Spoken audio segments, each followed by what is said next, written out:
Vincent Bouvier, bonsoir. Bonsoir. On a entendu dans ce reportage l'état des lieux du dossier nickel. Une question en fin de reportage. L'État s'apprêterait-il à recapitaliser la SLN ? Je ne peux pas vous répondre précisément sur ce point. Ce qui a été dit clairement, et ça figure d'ailleurs dans la déclaration du comité des signataires sur le nickel, c'est un engagement ferme de l'État de contribuer à trouver des solutions pour la SLN, aussi bien pour des solutions financières immédiates que des solutions à terme pour financer ces investissements. Donc il y aura, en tout état de cause, un engagement fort de l'État pour participer, pour à la fois préserver et construire l'avenir de la SLN en Nouvelle-Calédonie. Mais l'État interviendrait par une aide de 18 milliards, a-t-on entendu. C'est 150 millions d'euros jusqu'en juin, ça va tenir jusqu'en juin à peu près. Il s'agit de l'aide d'Eramet. L'aide d'Eramet, voilà. C'est l'Eramet actionnaire de la SLN. L'État est actionnaire d'Eramet, il n'est pas le seul actionnaire d'Eramet. C'était Eramet qui a accepté de prolonger son aide, la maison mère en quelque sorte, qui prolonge son aide. 18 milliards, c'est pas grand-chose. Ça fait 150 millions d'euros oui, quand même. C'est pas mal. Et après, la SLN doit poursuivre ses efforts d'amélioration de sa compétitivité. Et la situation de la SLN va continuer à être suivie. Et puis, on va travailler dans l'urgence sur des solutions, notamment des solutions de soutien de l'État. On a entendu les syndicats, et notamment le soin, qui demandent une stratégie et non des mesurettes. Je cite. Qu'est-ce que vous répondez à cela ? Je ne crois pas que nous sommes pas au moment des mesurettes. Il y a effectivement un plan de compétitivité qui dépend de la SLN. Et ensuite, il faut que tous les partenaires calédoniens, mais aussi l'État, puissent trouver une solution de fond et durable pour, encore une fois, préserver cette société historique pour la Nouvelle-Calédonie et aussi construire son avenir. Mais monsieur le commissaire, depuis 2012, ça fait 4 exercices déficitaires. On sait que gouverner, c'est prévoir. Comment n'a-t-on pas pu anticiper ou aider autrement ? L'État, vous le rappelez, est actionnaire avec la famille Duval, plus de 60 et quelques %. Ne pouvait-on pas justement aider plus tôt cette société ? Je pense, vous savez, que la crise, on a connu une crise du nickel importante en Calédonie, notamment en 2009. Et il y a eu des années plus fastes dans les années récentes. Et maintenant, nous assistons en effet à une dégradation du marché qui n'avait pas été forcément prévue avec autant de précision par les experts. Et nous sommes contraints aussi, par cette situation de crise, à réagir vite et bien. Quand vous dites que l'État ne va pas se délaisser du dossier SLN, la centrale à charbon, qui va la payer ? La centrale à charbon, ça fait partie des discussions qui vont être en cours pour savoir quel montage financier précis pour financer cette centrale. Je ne vais pas vous en dire plus pour le moment, mais nous n'excluons rien. Très bien, c'est déjà un début de réponse. Demain, le GTPS se réunit, on l'a entendu dans le reportage d'Olivier Jodman. Des questions cruciales vont être à l'ordre du jour. Est-ce qu'on peut en savoir un peu plus ? D'abord, je voudrais vous rappeler très vite tout de même, je crois que c'est important pour le téléspectateur, ce qui a été dit au comité des signataires. D'abord, constatation d'une crise grave, volonté des acteurs et nécessité que les acteurs agissent, qu'il y ait des réponses fortes, mais des réponses concertées, discutées. Au-delà de ces considérations générales, qu'est-ce qui a été dit plus précisément ? Sur la question des exportations, il a été pris l'engagement de dépasser les conflits récents. Dépasser les conflits récents, c'est fort comme engagement. Et je ne fais que répéter ce qui a été dit ce qui a été écrit dans la déclaration du comité. Dépasser les conflits récents et engager et construire un programme prévisionnel d'urgence des exportations. Deuxièmement, la SLN, on en parlait, le soutien de la SLN. Et troisièmement, entamer le dialogue dès 2016, la discussion sur les sujets majeurs du nickel. Donc, pardonnez-moi, je reviens au GTPS. Le GTPS de demain, c'est un engagement que nous avions pris. Il est programmé parce que il s'agit, nous avons pris cet engagement, de tenir informés tous les acteurs de la filière. Parce que dans le cadre de l'élaboration de la stratégie nickel, il faut tenir informés tous les acteurs. De tenir informés tous les acteurs des suites du comité des signataires et des résultats du comité des signataires. Mais vous le savez très bien comme moi, monsieur le commissaire, ce qui est dit à Paris n'est pas forcément tenu sur le terrain quand on revient en Nouvelle-Calédonie. Or, les divergences peuvent se faire jour à nouveau, parce que c'est vrai qu'il y a une cohésion, on a senti cette cohésion lors de ce comité des signataires. Il n'empêche qu'on n'est pas obligé de penser que cette cohésion va continuer. Moi, je constate qu'il y a eu une déclaration reconnue, acceptée par tous les membres du comité des signataires, qu'ils soient signataires, qu'ils soient parlementaires, qu'ils soient membres des groupes politiques, en présence du Premier ministre. Donc il y a un engagement fort que ces solutions et que ces engagements soient respectés. Moi, je suis représentant de l'État dans ce territoire. J'exécute la volonté de l'État et du Premier ministre et je m'attacherai à ce que ces engagements soient respectés. Ne trouvez-vous pas qu'il est un peu paradoxal que ce soit l'État qui reprenne la main et siffle la fin de la récréation à Paris sur cette question-là hyper grave, le nickel et l'avenir du dossier nickel en Calédonie, parce que les élus calédoniens n'arrivent pas à s'entendre? Je ne sais pas si on peut dire que c'est l'État qui a sifflé la fin de la récréation. Moi, j'y étais à Paris. Ce que j'ai constaté, c'est qu'il y a eu une vraie discussion dans un esprit fort de dialogue et, j'allais dire, de responsabilité entre les différents groupes politiques, les représentants calédoniens.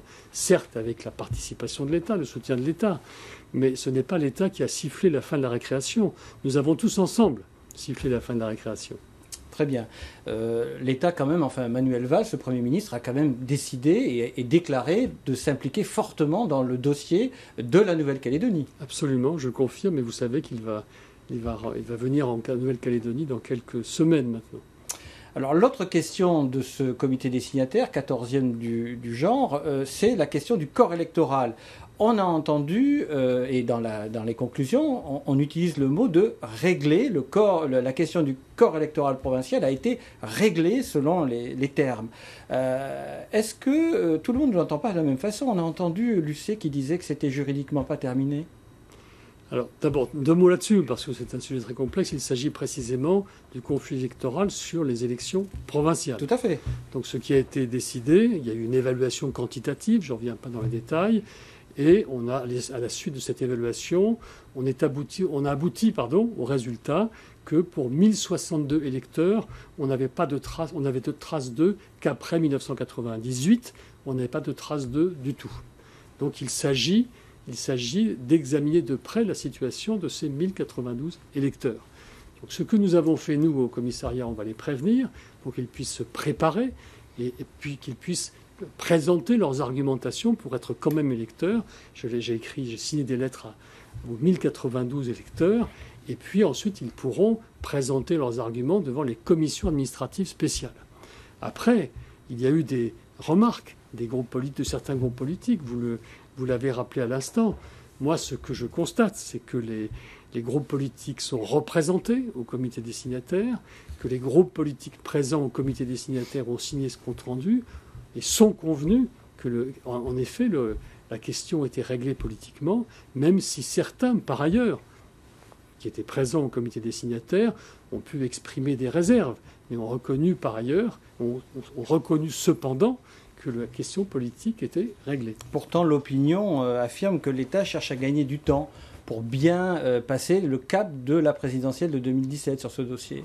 Écoutez, moi je laisse ceux qui veulent dire cela le dire, mais je crois surtout que ce qu'on a voulu, c'est régler un litige politique qui concernait spécialement les élections provinciales et qui, je le rappelle, concernait initialement environ 2 ou 2,5% de l'électorat du corps électoral provincial.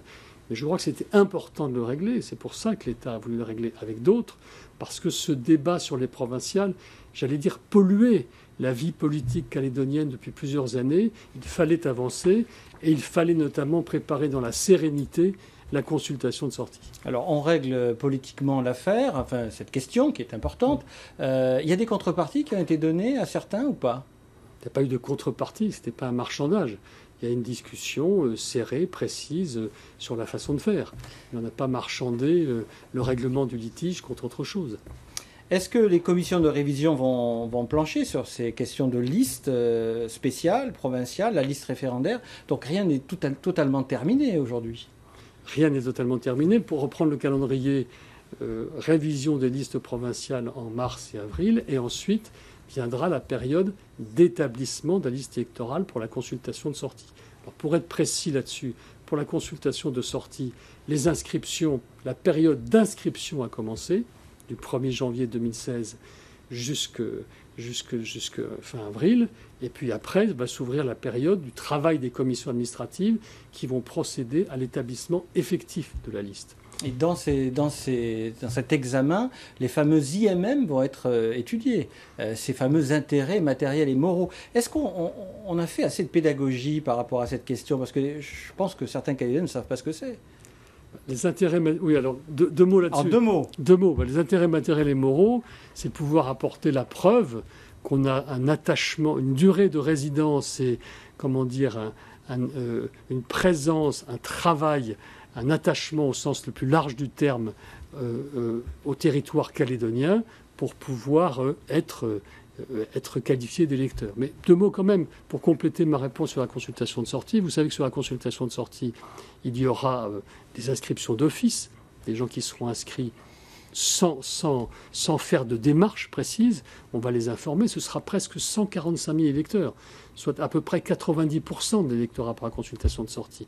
Et pour les électeurs qui doivent faire des démarches volontaires, qui ne seront pas inscrits d'office, bien sûr, ils seront informés, ils pourront s'adresser à leur mairie. Et j'ajoute qu'on a lancé, vous le savez, une campagne de communication importante pour pousser surtout les jeunes à s'inscrire.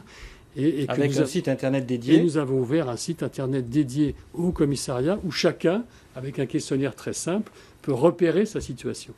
Une question avant de passer aux questions d'actualité, une dernière question sur ce comité des signataires. Sur la sortie de l'accord, justement, on s'aperçoit qu'il y a plusieurs camps. Bon, il y a ceux qui veulent un troisième accord, il y a les autres qui veulent une autonomie éclairée, puis ceux qui veulent une pleine souveraineté.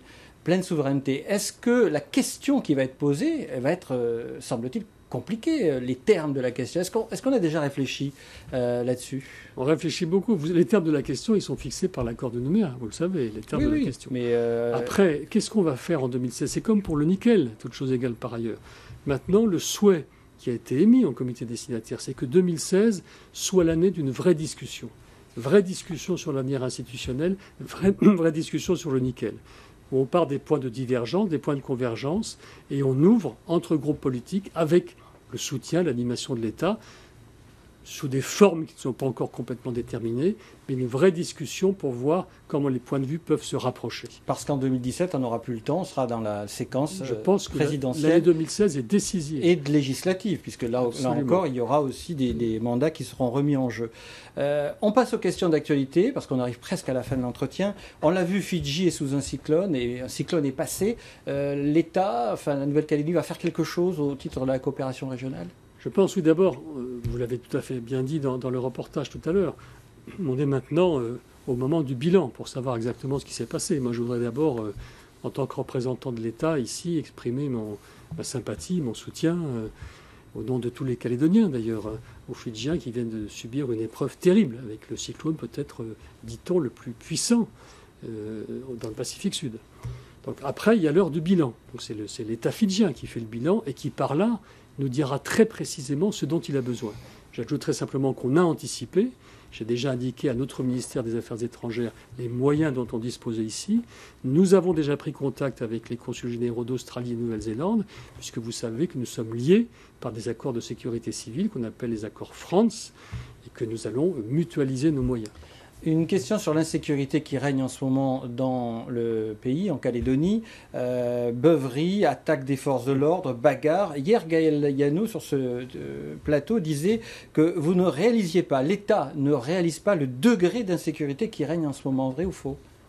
Moi, je pense que nous réalisons qu'il y a des soucis importants qui sont liés à l'augmentation des violences, c'est vrai, à l'augmentation des vols et des cambriolages, et puis surtout, ce qui nous préoccupe beaucoup, c'est la part des mineurs dans cette délinquance, et puis, il faut le dire très clairement, la part des addictions, c'est-à-dire l'alcool et la drogue, qui est responsable de la majorité des violences, et notamment des violences qui portent une responsabilité dans la majorité des violences, et notamment les violences à l'encontre des forces de l'ordre, qui sont lourdes ici.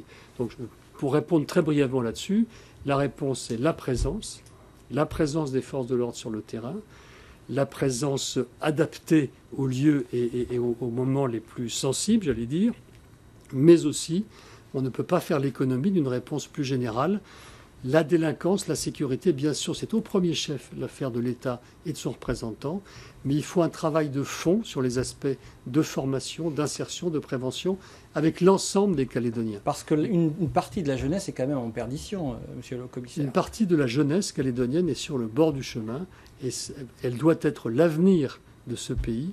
On ne peut pas la laisser sur le bord du chemin. Vincent Bouvier, merci pour Merci avoir accepté notre invitation.